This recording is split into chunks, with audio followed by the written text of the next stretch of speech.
Tell me one good thing in your life that came without stress and anxiety and pressure. It doesn't exist. It does not exist. It's like progressive overload for life. The more difficult stuff you do and get through, the more difficult stuff you can do and get through. Even though I can squat, 600 plus pounds now, 500 pounds doesn't feel any different on my back. It still feels heavy. I just got better at handling it. Yes. That's the only difference. Yes. And when you feel the highest pressure, the highest stress, and the highest anxiety, when you're in the pursuit of something greater, it's a good indication that you're actually on the right path. Yeah. It's a position that you want to actually be in, because once you push through this time of extreme stress, pressure, and anxiety, on the other side is the fucking promised land that you've been looking for that nobody else ever gets to, because the minute that they get into that pressure, stress, and anxiety, they read some bullshit on the internet and they go live in a fucking van.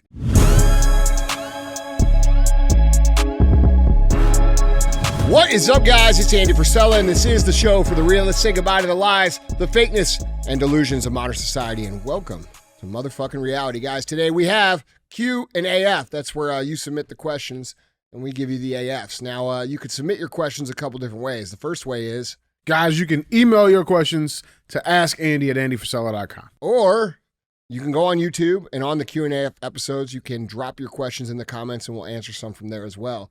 Other times, we have CTI. That stands for Cruise the Internet. That's where we put topics up on the screen. We speculate on what's true, what's bullshit, and then we talk about what we, the people, can do to solve some of these problems going on in the world. Other times, we have Real Talk. Real Talk is just 5 to 20 minutes of me giving you some real talk.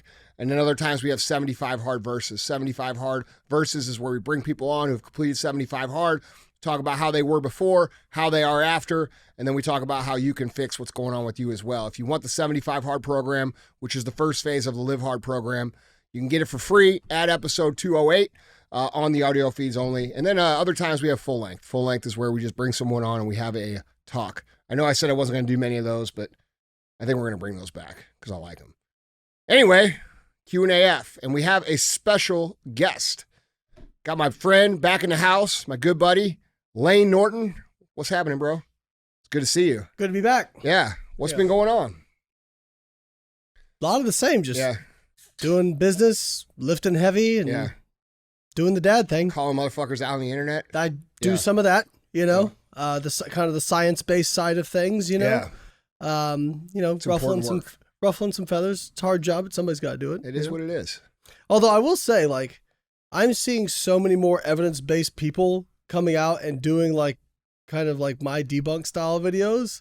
And people have said to me, doesn't that bother you? And I'm like, no, I think it's great. Yeah. We need more people. I felt like I've been out on an island for a long time doing this stuff, so. I've seen a lot of that too. I've seen a lot of the young, they're like guys in their mid-20s that are starting to kind of take up that same style. Yeah. Even some females too. Yeah. I haven't seen any of that. I've seen a few. I only see them because you shout them out on your page. Yeah. Which I think is cool, Yeah, so. Heck yeah. I tell everybody we're all in competition, but it's I'm not nearly as big, but I don't supplement line, but we're not in competition. I care about good folks in the industry. I want to align myself with as many good people as I can, because to me, rising tide floats all ships. And I think that's common. I think that's become you and I have been in the industry for literally the exact same amount of time.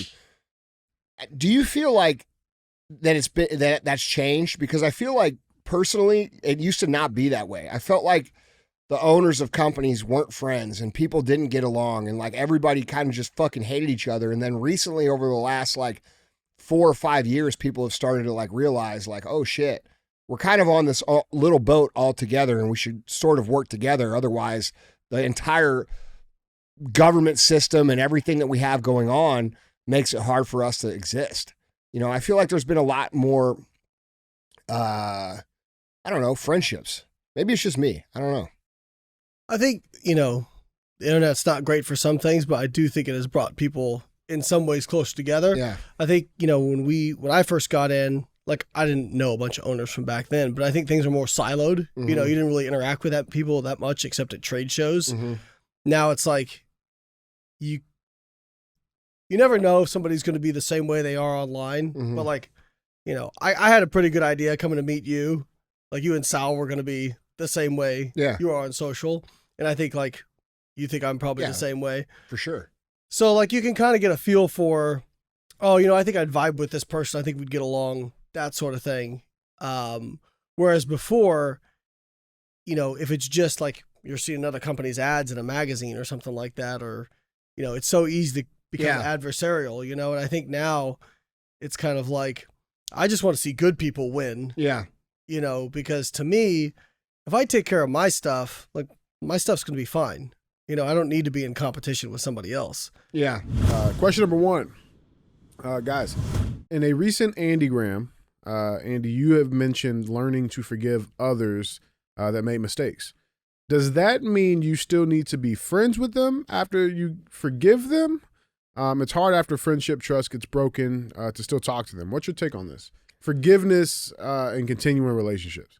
Yeah, no, I don't think you have to continue to be friends. In fact, I think you should be very selective on who you call your friends. And I think that who your friends should be people like Layne has just talked about a minute ago that want you to win, that are willing to help you win, even when that's uncomfortable. So that's a criteria that is very hard for people to stand up and step into for a lot of different reasons. It could be their background, it could be, where they come from, it could be their level of insecurity, but it's very rare that we can find people that truly want us to win and are happy for us when we win. And when you find those people who want you to win, who are happy for you when you win, and who also help you win, and sometimes you have to understand that helping you win is maybe telling you some shit that you would rather not hear, but need to hear, those are your friends, man. And outside of that, those people aren't your friends. And so I think the term friend gets tossed around very loosely today, especially with social media, which is kind of, what we were talking about earlier.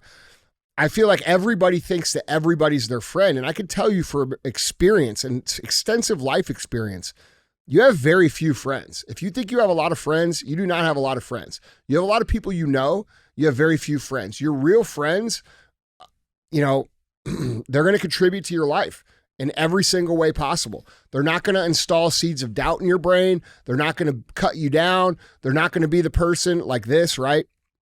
Because we have two kinds of people. We have the kind of people that'll tell you you're great, tell you you're great, tell you you're great, even when you're not great. And those people come along after you've had some success. When you've had some success, those are the most dangerous ones. Yeah, bro. They're going to come along and they're going to tell you, you're the best, you're the greatest. Yeah. And dude, you'll believe it because, you have some proof of that in reality. So you're starting to think like, okay, yeah, I am the best. And then you have the other kind of person. And the other kind of person is equally as damaging. These are the kind of people that think that because everybody tells you yes, that they are required to always tell you no. And they are always required to tell you, you're not as good as you think you are. And they'll say things like this. They'll say, look, man, I'm not going to be one of these people that kisses your ass. And they'll preface everything they say like that. Or, hey, Andy, I know everybody's always kissing your ass. So, somebody's got to tell you. And those people will constantly tell you all the negative shit. So you have to find the people who are real, the people who will tell you when you're doing good, but also, like Layne said a minute ago about his buddy Mike, they'll say, hey, that's not you, bro. Don't do that. You know what I'm saying? And those people are few and far between. And you should try to be one of those people as much as you possibly can to as many people as you can. But you should also expect that not many people are going to live up to that back to you. And so when people fuck with you or they do something wrong or they fuck you over, or I was talking to one of my good friends yesterday. He had this guy, you know him too, Honey. Okay. And I was talking to Honey and we were talking about a relationship that he had with a previous athlete. This previous athlete had basically trashed him in public, said all kinds of lies about him, did all this stuff, and then came around years later and tried to apologize. And Honey's like, dude, and this is to me, right? He's telling me this. He's like, dude, this guy has no idea the pain, the stress, the frustration, the damage that he's caused to something that I've worked my whole life to create. And, I don't have any hard feelings, but fuck that guy, and like, that's sometimes where you need to draw the boundary, like we have to be real. We can forgive people. We can say, hey, it's all good.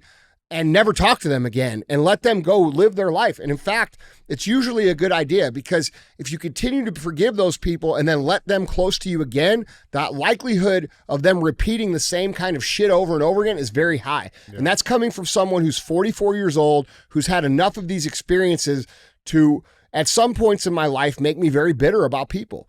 So I think I'm not a mental health expert, but one of my friends, John Deloney, is. And he says, forgiveness is not for the other person. Forgiveness is for you, right? Now, I guess where I stand is, and I'm definitely more on the side of like somebody apologized to me, I'm like immediately like going to pull them back in, that sort of stuff. Yeah. I think what I would say you is and I are so much alike like that. I think what I would say is, the context is important. Like what was the disagreement over? How did they hurt you? Right? Like if it's like, oh, they were 2 hours late for dinner or didn't show up or something like that. Okay. Yeah, of course. That's one thing. Somebody stole money from you. Yeah. Somebody, lied about you. Somebody really harmed you in some way.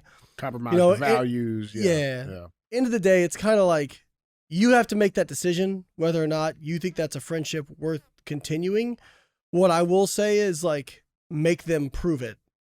Don't put them in a position where they can hurt you like that until they have consistently proven it. I think the one thing that stood out to me when you were talking about like the right kind of friends is, will somebody show up for you even if it doesn't benefit them, right, in some way? Now, at some point, and I've said this to a number of friends, like, man, I hope I don't ever have to repay you this way, showing up for you this way, because you're in a hard place. But I would love to be able to show up for you the way you've shown up for me. Mm-hmm. And so that's where I think the friendship is reciprocal, but it's not like, what can you do for me? What can I do for you? It's like, I love this person. I think they're a great person. How can I support them best? Mm-hmm. And so you really have to make that decision, how much you value it, how long was the friendship, how many times did they show up for you? Was this just people do stuff out of character sometimes. Yes. Like it happens. Especially when they want shit. Yeah. I think that's an important point you're hitting on there, brother. You have to evaluate, was the friend ever really a friend? Mm-hmm. Was this person ever really your friend, or were they along for the ride? Or were they there because you knew them from way back in the day? Right. Like just because you've known someone for 5 years or 10 years, or you went to high school with them or you went to college with them, that doesn't mean that they're your friend, dude. Mm-hmm. You've just known them for a long that's time. correct. Yeah. But like we have this idea that everybody's friends, and that doesn't make that doesn't make everybody else your enemy. Mm-hmm. There's 3 classes of people here, right? There's enemies, then there's acquaintances, people that you know and generally like and can drink a beer with and hang out with and be cool. And then you got friends, and that friend group should be really tight and really small. And that's been the experience of my life. And you and I think, are a lot alike, dude. We give people the benefit of the doubt. We give a lot of grace. We when people wrong us, we want to forgive them because we want to resolve the issue. But we have to also be smart to not invite these issues back into our lives from someone who has a faulty character trait, for example, right? Sometimes people just can't be there and be the right kind of friend that we have, or that we need. I'm sorry. I think one of the things that I heard that was that I've used a lot is you can love someone from a distance. Yeah. You know what I mean? Yeah. Like sometimes you can love somebody. I'm not just talking about romantic relationships, right? Or, friendships too. You That's can a good love point. somebody Family. Sure. and know that they're family. You can love somebody and know that their presence in your life is not good for you. Like there's somebody, and I think like, so again, John, I'm gonna use him. He always, when people will call his show, and he has a great podcast, by the way, everybody should listen to it. When people call his show, he'll talk about, I never thought about this.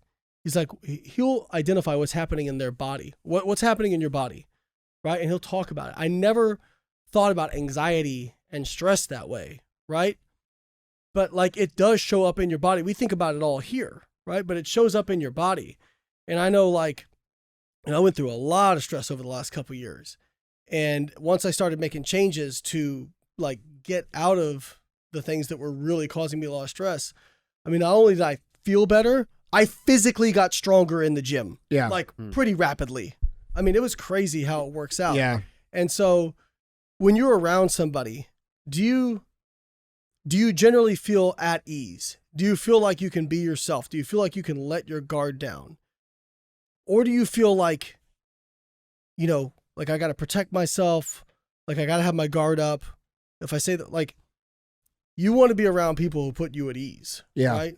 Like it's almost like a regulation. You know what I mean? And even if you got to have a hard conversation, can you have that hard conversation and still feel a little bit of a sense of peace? Because I mean, some people will say they like hard conversation. Nobody likes hard conversations with people they love. Like it always sucks. But can they do it in a way? Can you do it in a way in their presence? Because sometimes it's a dynamic, right? It's not just one person. It's a dynamic. But can you do it in a way where you still feel safe and you feel at ease? Those are the kind of people you want to have around you.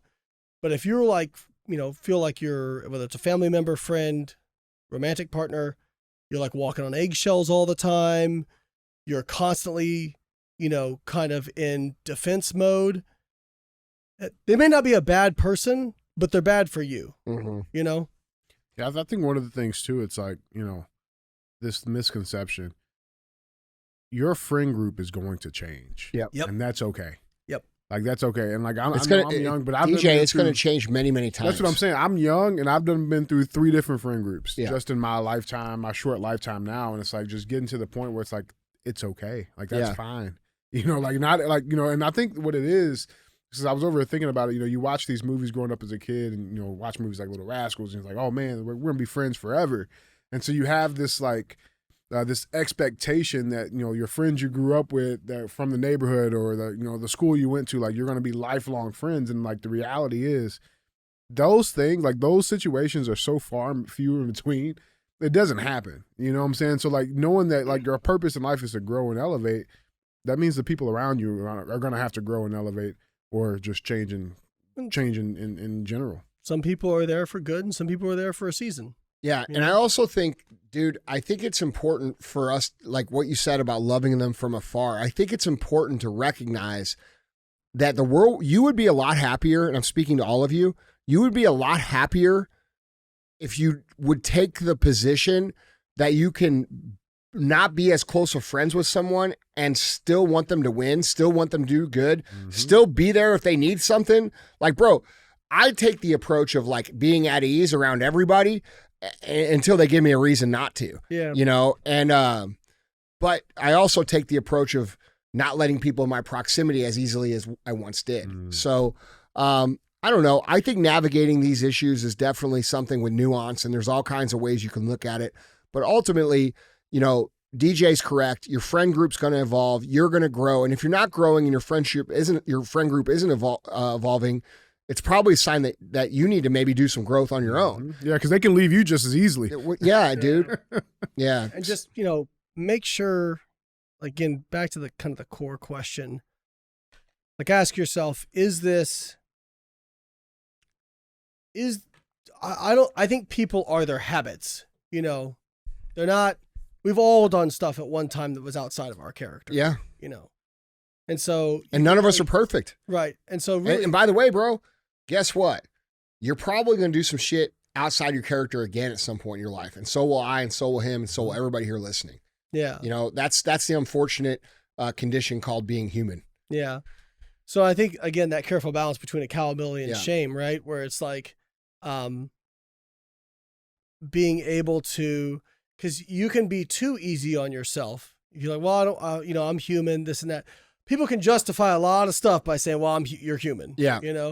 Oh, no, I'm not saying that as an excuse. No, right. I'm saying that from because like, dude, remember, we come from the place of the internal dialogue that, like, my internal dialogue when I fuck up is not like, oh, bro, it's all good, everything's going to be fine. It's like, bro, you're the biggest fucking piece of shit that walks the face of the, like, that's, my shit is, like, you guys think I'm hard on everybody else?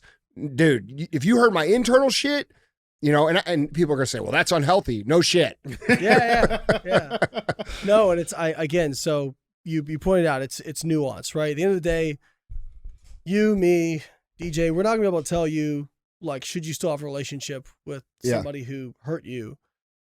It's really going to boil down to your values, their values. And all I'll say is, if you choose to bring that person back in your life, okay, just do it stepwise and pay attention and, be open but also protect yourself, Yeah. right? Don't put them in a position where they can hurt you. Yep. Real shit, man. Guys, question number 2. I'm a first-year med student, and I'm getting my ass kicked. It's only been a month.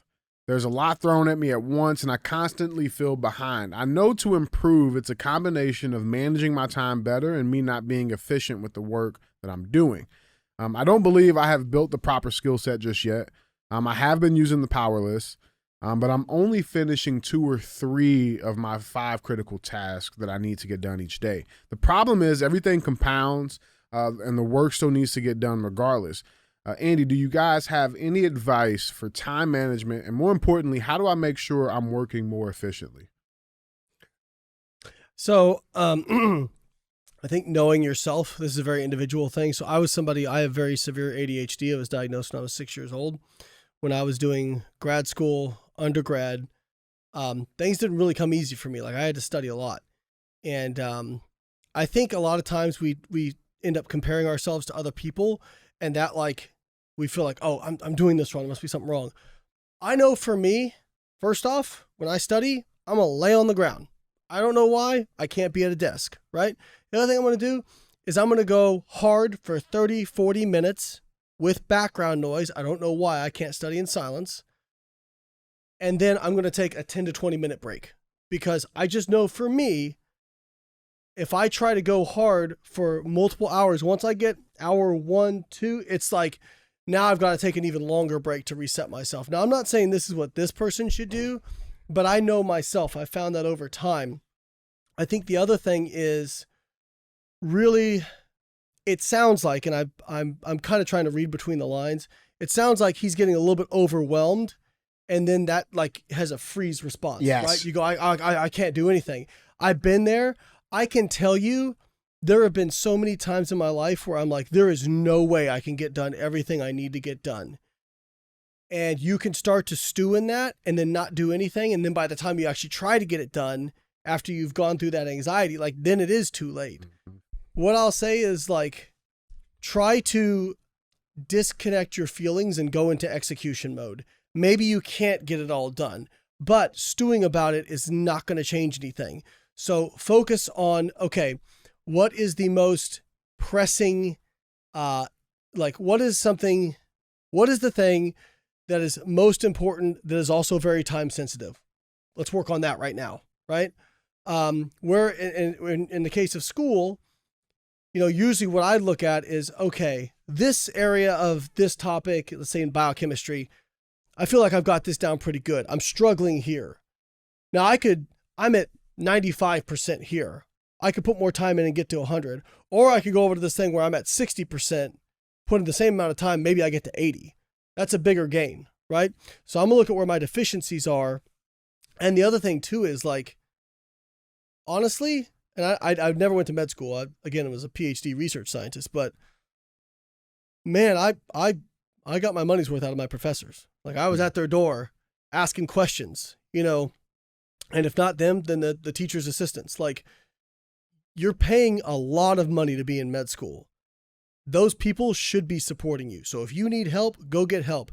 Get in a study group. That's another thing I did. Like being involved with study groups, that helped me a lot, because just conversating with people, and it's kind of like lifting. Have you ever gone in for lifting and like if I'm trying to show somebody how to squat, I can explain the squat 5 different ways, and for whatever way, on the 5th way of me giving them that cue, it clicks, right? Sometimes explaining, because they're obviously a scientist if they're in med school, explaining a mechanism in a different way, or just hearing somebody else repeat it back to you, for whatever reason, all of a sudden it clicks. So I think being involved in study groups is a great idea. The other thing I'll say, I think, because when I was at every level, I was like, man, this is overwhelming. This is overwhelming. This is overwhelming. Now I look at like, okay, owning, either owning or having a piece of 4 different businesses that include over, 20, 30 employees, and having 2 kids, one of whom is special needs, and then like a bunch of other stuff I'm doing, competing. Like if I write it all down, I'm like, oh man, but I have gotten to the point where I can manage that over time, because I built that resilience. And when I look back at what used to overwhelm me when I was doing my PhD, I'm like, oh, that's nothing compared to now. But you can't. You acclimate to it. You acclimate to it. Yes, that's. People think there's like this, like I used to think that there was like a defined amount of willpower. And now psychologists have debunked this. So like there's no limit on this, but there probably is a limit at the moment in time where you're at, because it's like progressive overload for life. The more difficult stuff you do and get through, the more difficult stuff you can do and get through. And so what I'll say is, you may feel overwhelmed. I'm not saying your overwhelm isn't real, but your feelings will lie to you. Try to go into execution mode. Just focus on moving your feet forward with whatever you can do and getting support where you need it. And here's the one other thing that I think a lot of people need to hear. You can't prioritize everything all at the same time.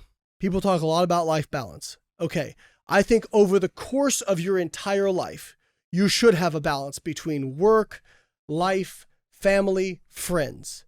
But at any one cross section of time, you are going to be unbalanced in some direction. Correct. Right? When I was in grad school, I was lifting and grad school. And that was pretty much it. There wasn't a whole lot of time for socializing. I did a little bit, but it was pretty rare, right? But that was fine with me because I knew what I was there for, right? Then when I got out of grad school, I was, biased towards, competing, and my businesses. And then when my kids were born, I was more biased towards this shifts over time. And I think a lot of people get anxiety because they feel like they should be able to prioritize it all at once. And listen, we're all about like, hey, good nutrition, training. But hey, while you're in med school, maybe you're just trying to maintain what you have, right? Like you're getting in 2 times a week. Because right now, you have to focus on this because this is the priority, because you're probably spending $300,000-$400,000 to be there, right? If that's really important to you. Right, yeah. Right. So pick your priorities and realize not everything can be a priority at the same time. Yeah, dude, I like all that. I especially like the part that you talk about acclimation, because when you first start something new, he said it's only been a month. It's no different than we were talking about the cold plunge in the locker room. All right. The first time you get in some cold water, it doesn't have to be a cold plunge. It could be a cold swimming pool. The swimming pool could be, 75 degrees and you get in, you're like, ooh, this is cold. 10 minutes later, you're splashing around like an idiot and you don't even notice it. All right. And this is how your skill set and stress management will work over the course of your life. You are overwhelmed now because this level of load is new to you now. And the best thing that you could do is not to go listen to one of these hippie motherfuckers on the internet about balance. The best thing you could do, no, for real.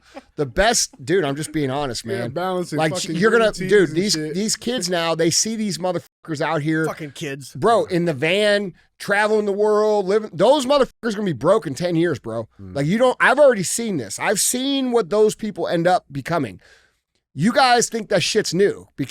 It's not new. The same thing was when I was a kid. Like there was still those people, like when I was out hustling, when I was building my business, and they were telling me, bro, you're working way too hard. You need to live your life. You need some balance. You need this, you need that. And now these same motherfuckers are asking me for a fucking job. Okay. So I fucking know exactly what the fuck that's about. Like real talk. I've experienced it in my life. It's not new.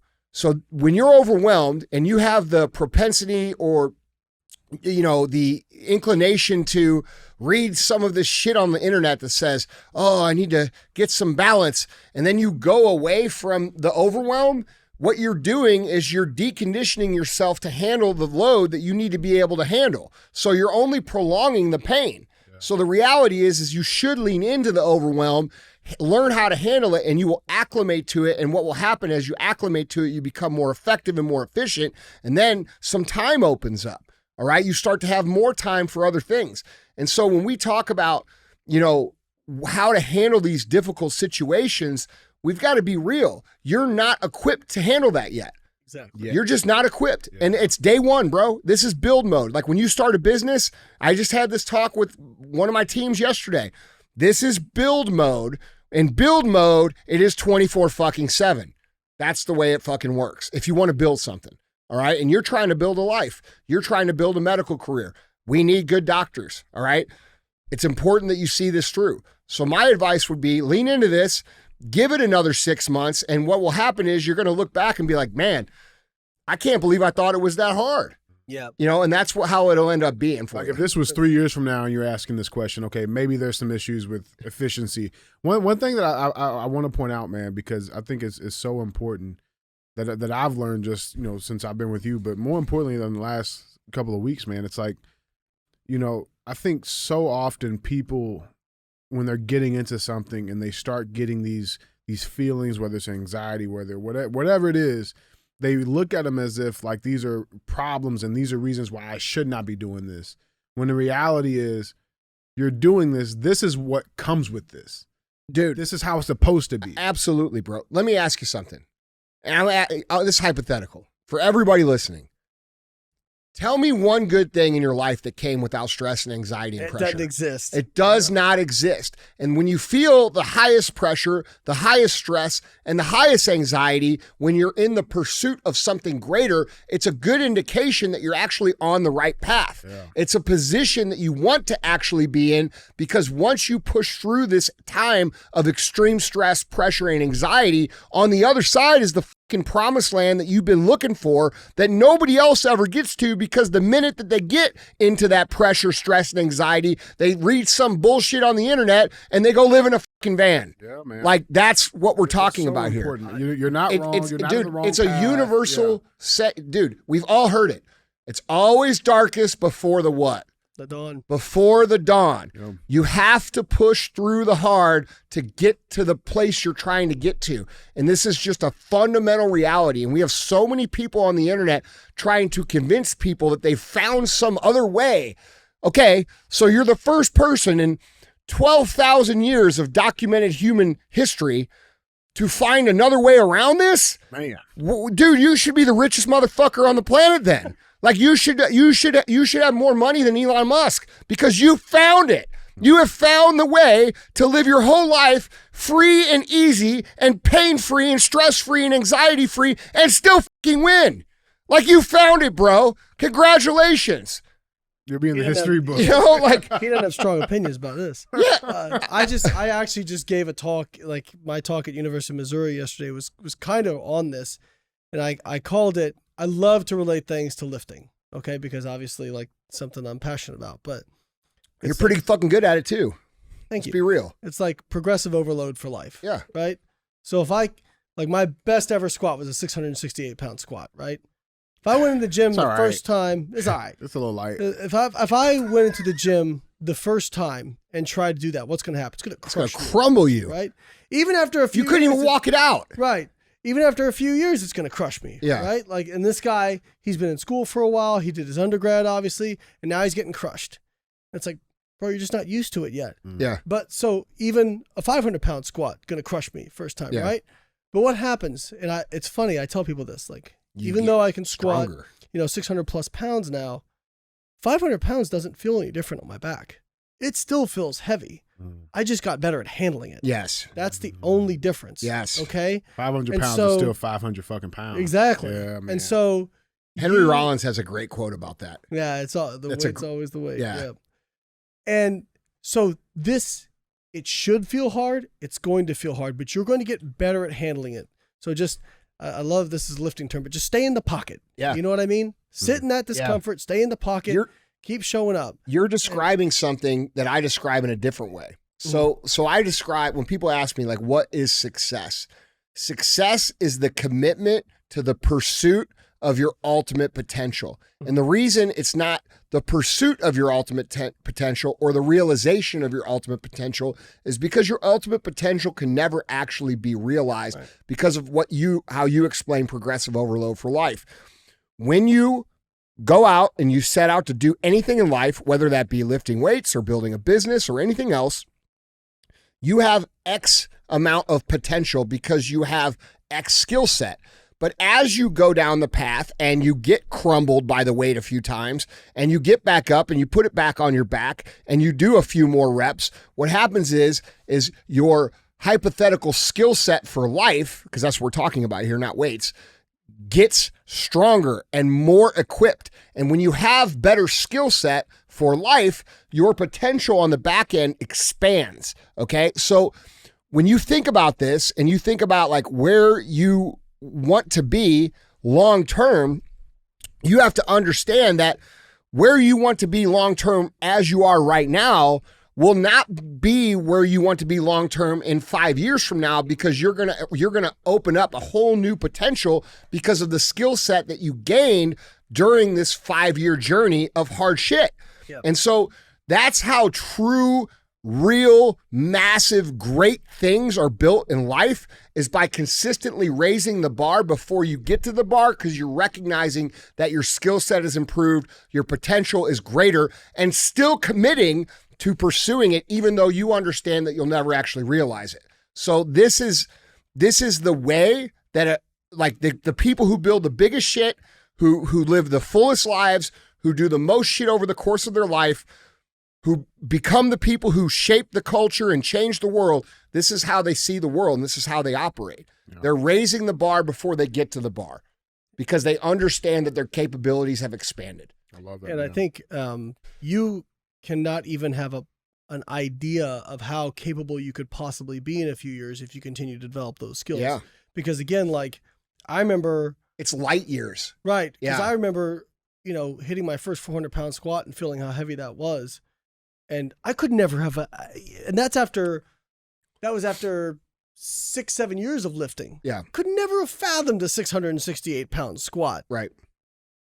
But 6 months before I hit that 668-pound squat, I could fathom it. You know what I mean? I could taste it. Yeah. But it had to be grown over time, and again, go through a lot of hard stuff. And I think the other thing, people in this situation, and you mentioned it, like they go into something, they get knocked down, or they come up against that stress, that anxiety, they feel like something's wrong. No, you're right where you need to be. And the question is, I tell people, I truly believe the only reason people quit on stuff they're passionate about is to protect their ego. Because they go, what if I put everything into this and it doesn't work out? No. If you don't put everything into it, it's not going to work out. That's right. Go all in. Like, go all in for that. That what if question, that exact what if question costs almost every motherfucker their entire dreams in life. Yep. And the other thing I'll tell people, this is kind of a separate topic, but I'll say, over planning, paralysis by analysis, and perfectionism has killed more dreams than failure ever could. Failure is a great teacher. And there's so many people. It's the only real teacher, bro. Yeah. And I gave a talk in Canada, and I was kind of like, I just thought of this on the spot. I said, you know what? When I was doing my PhD, I got to the point where I almost got put on probation from the program. I was so despondent, and I was actually making pretty good money at the time from coaching. I'm like, I don't need this aggravation, and I remember having this internal talk of, man, I could put everything in this. Maybe I won't get it. And I just remember thinking, yeah, but let's find out. Yeah. And that became the talk, was like, let's find out, right? Maybe not, but let's find out. And I promise you, even if you don't get that, the resilience you will acquire from actually putting in the work and giving it your all is going to translate into something else. And what was crazy is the guys who organized the seminar, they started sending me texts. Like 4 different people got "let's find out" tattooed on them after that seminar. I love that. But it's like, yeah, you if you're going to try something hard, there's no other way than to really give it your all. But it's scary, because it's like, what if I did give it all and I just wasn't good enough? At least you know. Dude, that what if question, I've been in the personal development game for, at a high level for about 10 years. And that question, I think, what if I do all this work and it doesn't work? I think that is the biggest fucking lie that people tell themselves in any way, shape, or form ever about anything, because I believe it's not even possible. I believe that if you, and I've seen this, I don't have a single case that I can point to and say, here's the exception to this rule. Not a single one. If you do the work, the result will come. You may not become exactly what you wanted to become. Like, let's say I want to become LeBron James, all right? I'm not becoming LeBron James because I'm not 6'8", all right? And I'm not the level of athlete that man is. But if I wanted to become pretty good at basketball, I could probably get pretty good at basketball. If I showed up every day and I did my drills and shot my free throws and did my three-pointers and did my dribbles and did all this shit, in 5-10 years, I'm pretty fucking good. That's reality. Okay. Same thing with you over here with jiu-jitsu. You're a new guy at jiu-jitsu, so to speak. If you give another 5 years to jiu-jitsu, dude, there could be no limit to where you go. You could be the guy in the UFC ring. We don't know. But this idea that people do all this work and then somehow it like doesn't create anything is a fucking lie. It's not reality. That's something that is told by our loser friends or our loser parents or our loser teachers or people who don't know what the fuck they're talking about that talk you out of just going down the path. You have to go down the path and you have to go before you believe in it because the work will always come before the belief. All right. After you do a little work and you start, like you see a little bit of result, you're going to start saying, wow, just like you just explained, Layne. Wow. Did you come to my talk? No, but I mean, it's like straight out of it. That's because this is reality and we're both realists. That's the way it works. Okay? That's because this is how it fucking works. It's universal. This ain't my shit. This is just how the fuck it works. If you do the work, you're going to get a little bit of result. When you start to get a little bit of result, you start to say, oh, and it clicks. And you're like, okay, I did this work. I got a little bit of result. Then you're like, well, fuck. All right, I'm going to do a little bit more. And then you do a little bit more and you get a little more result and it clicks again. And then all of a sudden, now you start to understand how the game works in reality and then you're all in. And when you go all in and you start going down the path with the belief that you can become whatever it is that you can become, your limits become literally limitless. I love that, man. Two things you said, walking the path. So that gets into the, like, I tell people, like, just start executing. Yeah. Stop fucking overanalyzing this stuff and just start doing. Because if you're walking the path, sure, maybe you stumble, maybe you fall down, but other paths will start to open up to you as well, okay, that you don't even know exist yet when you're walking the path. But if you never start, you're not going to have those opportunities. And it's just, the other thing that this made me think of was there's so many like books and seminars on how to develop confidence. I can tell you what develops confidence in 10 seconds. Attempt really hard shit.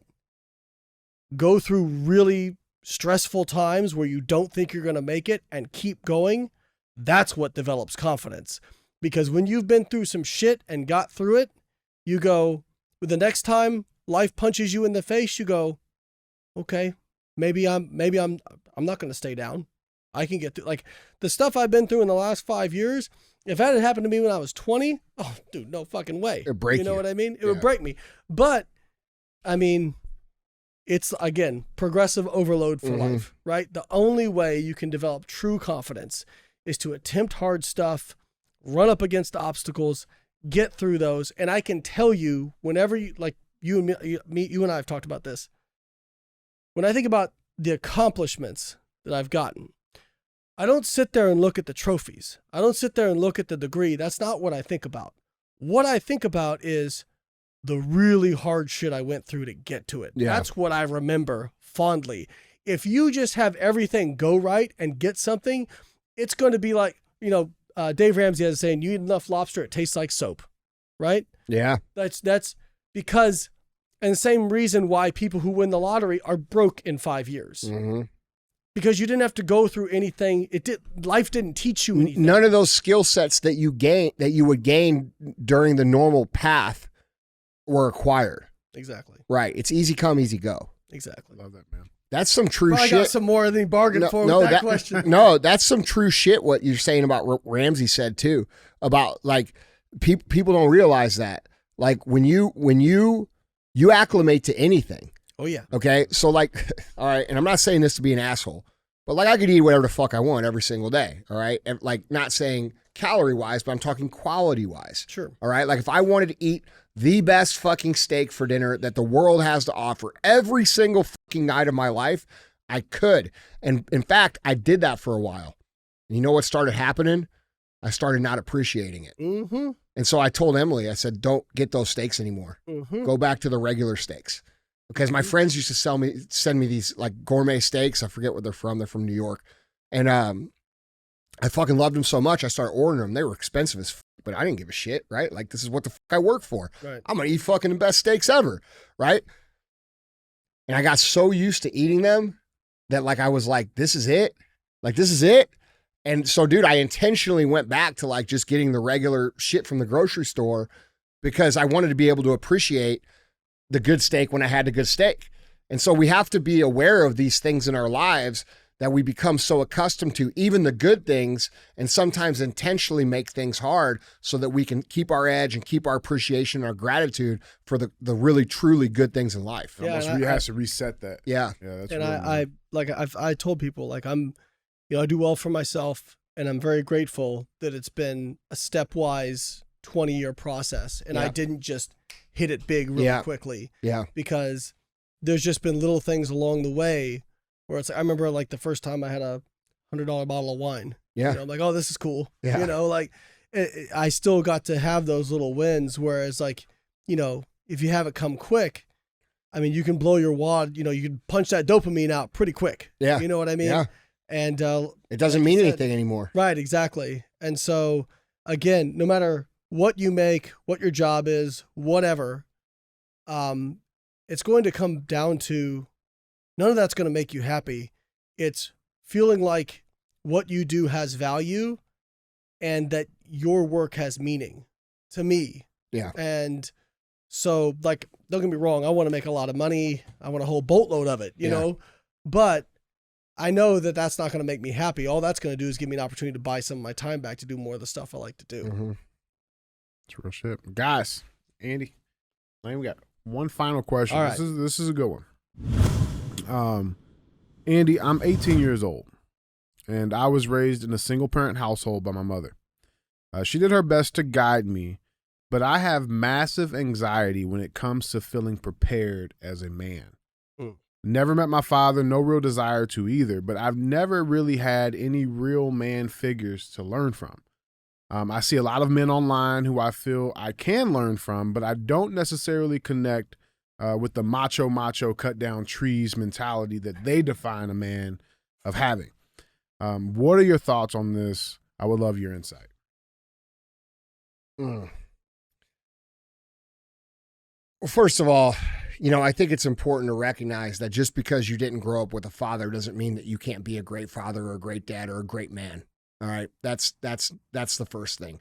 In fact, the likelihood of someone who's grown up with a shitty dad or as a shitty father figure to actually be a good father figure and a good dad is much higher than someone who grew up with a good one, because it's no different than someone who grows up rich and then it's generational wealth situation, right? Where you have the founders and they do very well. They build something from scratch. Then their kids come in and they fuck it up. They become poor. Then they have kids and those kids don't want to be like their parents. So they work very hard. So you have this like every other generation type situation.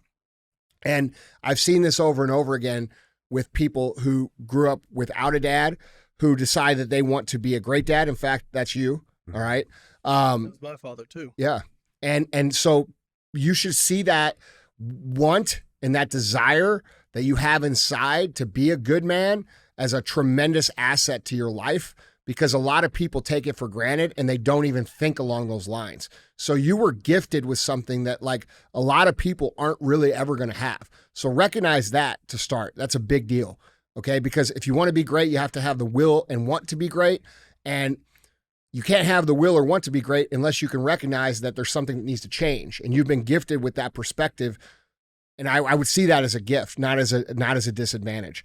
So that's the first thing. The second thing is, you know, when it comes down to this, cut your tree down, you know, masculinity, man, I understand. Yeah, dude, I get that too. Like, cause that's, you know, it's way overcooked, right?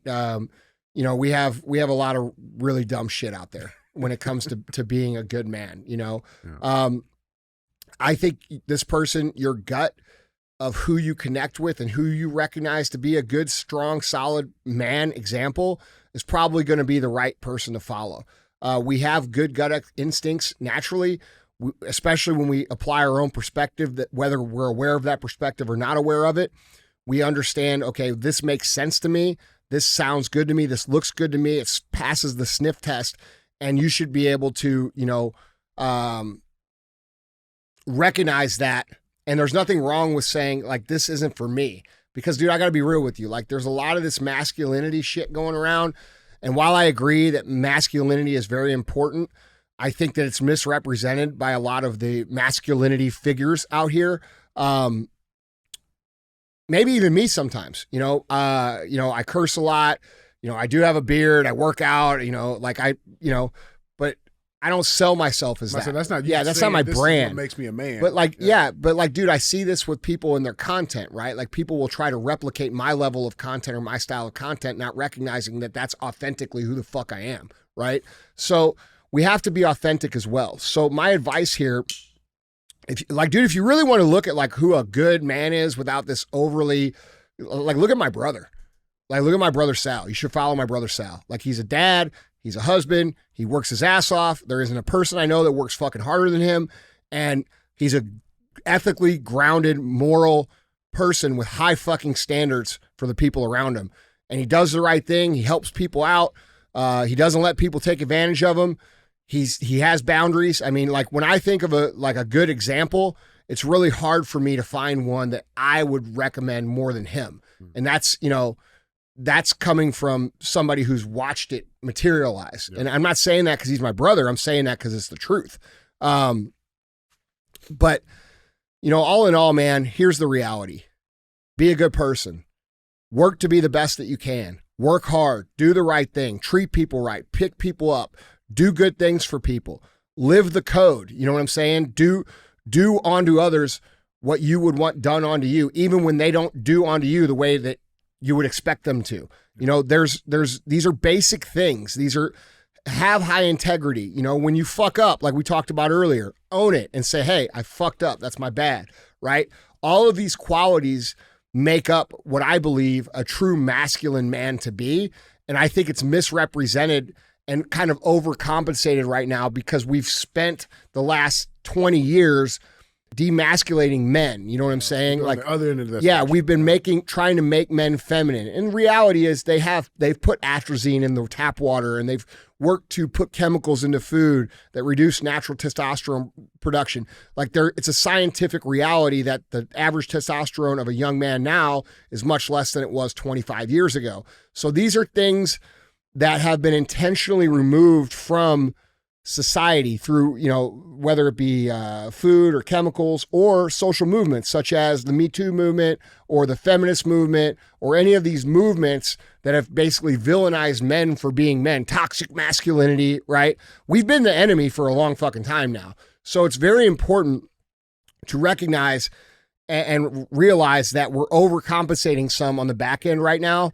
And some of this shit that you see out here, like, you don't have to go, you don't have to be a bow hunter. You don't have to be someone who walks through the woods with a fucking axe or a chainsaw. Like, you don't have to pose real hard in your pictures. Like, bro, you, it's real simple. Like, be a provider, be a protector, be a man of honor, be a man of truth, be a good friend. Like, these are simple things, man. Give a fuck about people. Give a fuck about what's going on. That, to me, when I look at men, that is more masculine to me than some dude with a fucking beard and an axe pretending like he's some sort of hard ass. Yeah. Yeah. I mean, I think the point I would make is, like, just try to be a good person. Yeah. In general. I think, you know, everybody has their own definition of what masculinity is. And like, a friend of the family that I grew up with, I would consider a very masculine person. He was never loud. He was never boisterous. You know, but he had a quiet confidence about him. And I'm not saying you have to be quiet either, because I'm not, you know. No, but that's masculine as well. Yeah. So kind of like, just, I think the confidence of, like, stepping into who you are. Yeah. And then I would say, you know, being able to lead, you know, and make hard decisions. And like you said, having good boundaries, like being empathetic and being able to like be soft when you need to be soft, but also be a protector when you need to be a protector, those sorts of things. And I think that's a hard balance to walk, and I think it's pretty rare, but I think it's more about being a good person than just like the idea of being the right kind of masculinity, right? But the fact that this kid is asking this question, it means he's aware of it. He's gonna be okay. Yeah, You know right. what I mean? Exactly. The You're aware already doing self-introspective. You're already asking the hard questions. So many people in life, when bad stuff happens to them, they immediately start pointing fingers because they can't take the internal stuff. I've been there, Yeah, we've all gone through that. And so, like it was like when I was getting ready to be a dad, I was like, I'm worried about being a good dad. And somebody said, that's why you're going to be, Yeah. Dude, the awareness creates the action that's needed to become. Right. Yeah. And I mean, like, I'll use a quote from my friend John Deloney and how important it is to have, having good fathers, because I'm going to butcher the quote, but John's quote was, generational trauma is like a wildfire that rolls downhill and burns everything in its path until one brave soul stands up and says, not on my watch. Yeah. Sorry, I'm getting choked up thinking about it because my dad, his father was absent, abandoned his family. He had abusive stepfathers. All of his brothers, had all kinds of issues. And my dad isn't perfect by any stretch, but he, like he spanked me a couple times. We never like actually put his hands on me, as we would call it. And he was a great dad, and it was literally down to him. He said, I just decided that I was going to be everything that my father wasn't. Yeah. And I think the people that are actually able to make the difference, it boils down to victim mentality versus accountability. I can control how this happens. Like my story isn't written. You can change right now. In fact, one of my favorite quotes is when Robert Downey Jr. was on Oprah. All right, this is years ago. I got this out of a motivational video I saw. And he was talking about his drug addiction. And he said, it's not that hard to get past all these seemingly ghastly problems in your life. And Oprah interrupted him and was like, wait, you're saying it's not that hard? He goes, no. What's hard is to decide. Because you have to become somebody different. Mm-hmm. Like when something gets so ingrained in who you are, even though you may know it's not good for you, it's not who you want to be, there's so much comfort in what you know. The human brain is wired to like basically hedge all your bets, right? It's not wired to reach necessarily. And so even if I could have a better life, things would be different, I would like who I am more, it is so hard to get past the idea of being something different, of doing something different. And one of the things I said on, I think on Huberman's podcast, I said, you cannot, and I'm talking about like weight loss, but this applies to anything. You cannot become a different person or the person you want to be while dragging all your old habits and behaviors behind you. And Ethan Suplee, you guys know Ethan? Yeah. He awesome dude. Yeah, he has a phrase whenever he puts up a picture from the gym, he said, I killed my clone today. And if you talk to people who were addicts or people who made drastic life changes, there are skills, there are not tricks, but there's certain things that are evidence-based to do. But at a certain point, it just boils down to you make a decision that this is not going to be like this anymore. And it doesn't mean that you never slip up again. It doesn't mean that you don't, screw up here and there. But for the most part, you walk the path of being the person you want to be. And if I think about the only times I've really struggled with like truly feeling bad about who I was is when my actions were not in alignment with the person I wanted to be. Mm-hmm. And so like you get to make a choice every day about who is the person I want to be. And that boils down to, on a grand scale, it is the summation of little choices you make every day. And I'll tell everybody, like, listen, again, we talked about it. Like, nobody's perfect, but be really careful about the small things that you let slide. Mm-hmm. It is so easy. This is coming from somebody, and I don't mind talking about, who had an affair. Okay. First, it started out as like, oh, it's just nice to get some attention. You know, it wasn't like, oh, I didn't want that to happen, but I slowly like eroded what my hard boundary was. Yeah. And eventually you wind up in a place where you go, how the fuck did it happen? Well, I know how it happened. Mm-hmm. This was my line. I said, you know, that line's, it's okay. You know, no, it's not okay. That's right. So having I think, again, like getting back to masculinity and ethics, again, nobody's perfect, but having your mind like, and having kids now, this really changes it. Would I want my daughter to grow up married to a guy like me? Would I want my son to grow up to be someone like me? And now I need to retroactively think about, how am I going to handle these situations with that being my mindset? Yeah. And, you know, again, I'm not perfect and I still screw stuff up, but that has been a little bit of a game changer in terms of how I approach things. Yeah. I got two things on this. The first thing I would say is, again, great being aware. Like you mentioned, this was my life. This was my upbringing. You and I have talked about this 100 times. Plenty of times. Yeah. And I think for me, one thing that I kind of had to, that I adapted quickly with my perception of the world was that, you know, I wasn't able to lean on what I didn't know. I leaned on what I knew, right? And I used the opposite, meaning, you know, I didn't know what a good dad looked like. I knew what a bad one looked like. So just don't do that, right? Like when it came to, and that goes with anything, I just was able to use the opposite. But I would say this, like, you know, when it comes to being authentic, you know, you don't have to go chop down trees, but you should have the capacity to do it.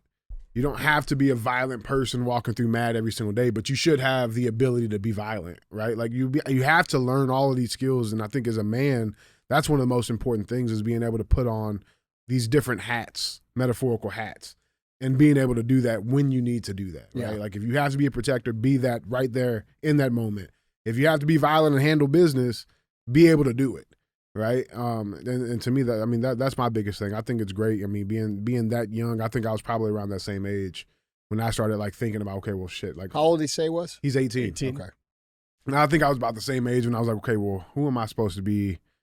You know, you're supposed to be you. You know, and it's going to take some time to get there. Yeah, you know? like